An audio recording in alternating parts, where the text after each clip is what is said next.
Depression can be a disabling condition, and as we just told you in that last block of news, the suicide rates went up 56% among people 10 to 24 years old over a 10-year period that ended in 2017.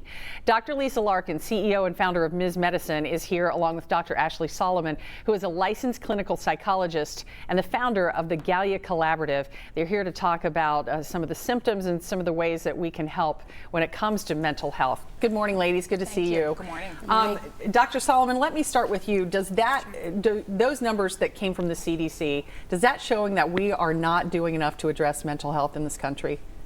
I think we're certainly not doing enough to address mental health in this country. I think the stigma around mental health remains, while it's improved quite a bit, people are talking more, including celebrities, about their own mental health struggles.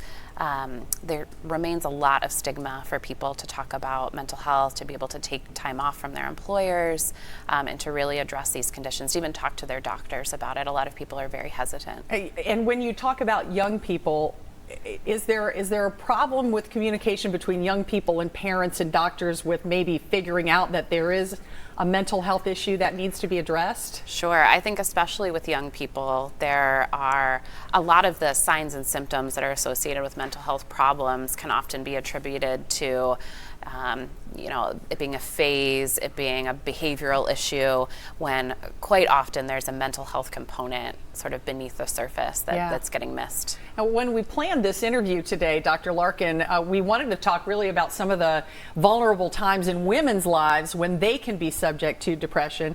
Then those teen numbers came out, so we're making it kind of a bigger look into this issue. But talk to me, Dr. Larkin, about some of those times when women might be more vulnerable to depression in their lives. So in the last several years, we've really learned a lot about mood disturbance in women. And what we now understand is that there's windows of vulnerability in a woman's life, in their reproductive history, which makes them more susceptible, many women, to anxiety and depression at certain times.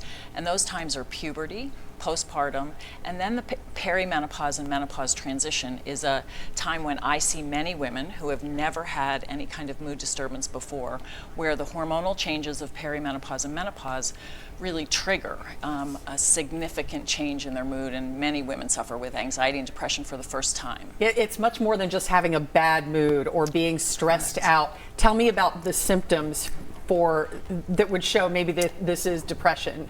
Right, yeah. So there are a whole host of both physical symptoms and then emotional and social symptoms. So everything from difficulty concentrating, sexual interest and sexual functioning changes, appetite changes, sleep changes. And then one of the biggest symptoms that we tend to see in women in particular is a sense of irritability or even rage that often gets missed as I'm just stressed or burnt out, but actually can be a really core symptom of depression. Just menopause. This is supposed to be, this is how you are when you're going through menopause or when you're, on your period or something like that. Right. So how do people know I need to go get some help with this, and what are the treatments? Right. So the first thing I think is raising awareness to everyone that mental health issues are real and that there really are treatments available and that there should not be stigma about talking about this. I certainly in practice see women who feel like they're falling apart and they really have no idea why. And certainly, as I said, there's windows of vulnerability and hormones can trigger.